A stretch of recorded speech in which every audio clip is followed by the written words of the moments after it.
What if the greatest villain wasn't some shadowy evil, but a twisted reflection of the hero's own burning desire for peace? In the sprawling world of Naruto, few antagonists cut as deep as Pain.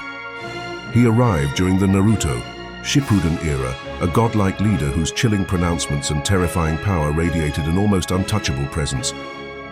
He stood as the face of the infamous Akatsuki, a force seemingly bent on global domination.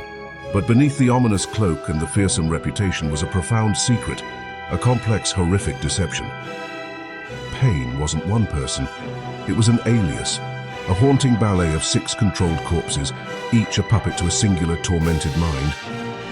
And understanding that mind is to understand the very heart of suffering and twisted ambition in the shinobi world. The true identity behind this godlike figure belongs to Nagato Uzumaki, a name that echoes with the legacy of Naruto himself. Nagato's story began far from the glory of hidden villages, in the war-torn lands of Nagato, the village hidden in the rain. He was born into a world perpetually drenched, not just in rain, but in the blood and tears of endless conflict. A war orphan, Nagato experienced loss and hardship from his earliest days. It was in this desolate setting that he encountered Jiraiya, one of the legendary Sannin, who briefly took him, along with his childhood friends Yahiko and Konan, under his wing. Jiraiya, ever the idealist, tried to teach them about peace and understanding. They dreamed of a world without war, a dream that would tragically splinter and reshape Nagato's very being. Yahiko, the charismatic leader of their small group, was a beacon of hope and determination for Nagato. He believed in achieving peace through negotiation, through understanding. But hope in a world steeped in hatred is a fragile thing. A pivotal, heart-wrenching event, Yahiko's death, shattered Nagato's idealism into a million pieces. He witnessed firsthand the betrayal and cruelty that festered beneath the surface of the shinobi nations. This wasn't just a loss. It was a devastating proof that soft words and hopeful talks wouldn't change anything. From that moment, Nagato became utterly disillusioned with the idea of achieving peace through negotiation. His resolve hardened, crystallizing into a terrifying new philosophy: to force the world into peace, not through understanding, but through shared, unimaginable suffering. He believed that only by experiencing the same profound pain he had endured could humanity truly grasp the value of peace. It was a twisted, brutal logic, born from the deepest despair. To enact this vision, Nagato performed a macabre act of defiance against despair. He took the body of his dearest friend, Yahiko, and transformed it into the Deva Path, making it the primary face of Pain. This chilling act wasn't just about using a powerful corpse. It was a symbolic gesture, a constant reminder of the hope that had died, and the new, terrible path Nagato had chosen. This Deva Path, with Yahiko's familiar face, would lead the Akatsuki, not just as a criminal organization, but as the instruments of Nagato's grim, enforced peace.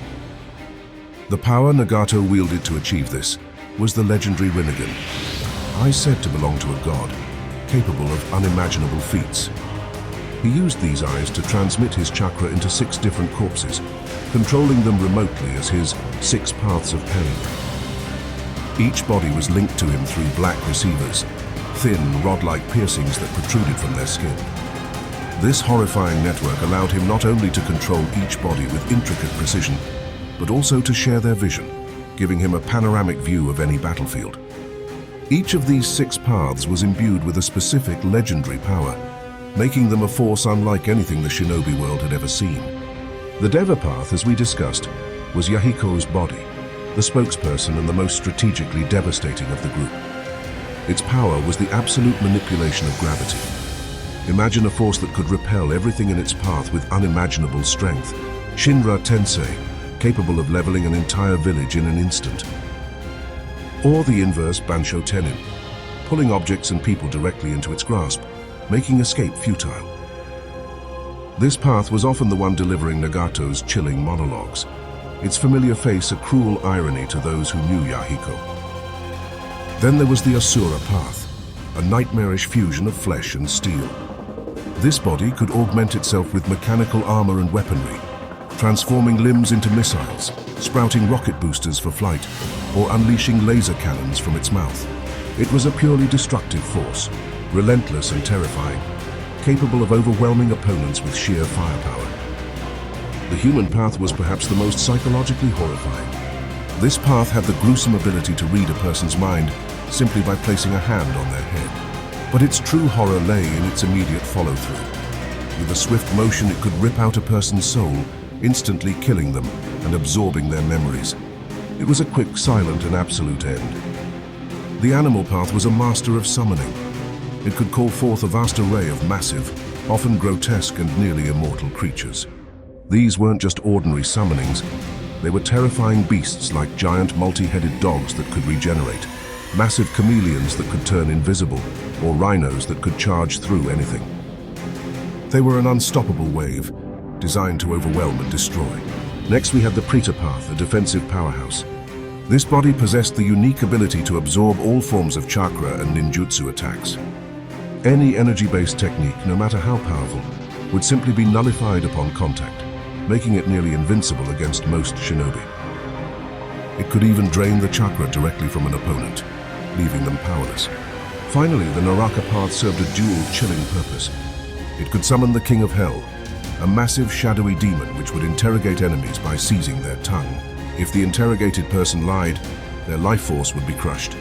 But even more terrifying, the Naraka Path could use the King of Hell to restore any damaged pain bodies, bringing them back to full functionality, making the six paths an endlessly regenerating threat.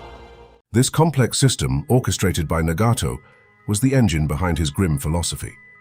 His core belief was simple yet profound. Humanity could not truly understand peace without first experiencing true pain. He saw the world locked in an endless cycle of hatred, a cycle he believed could only be broken by a shock so immense, so universally devastating, that all nations would recoil in terror.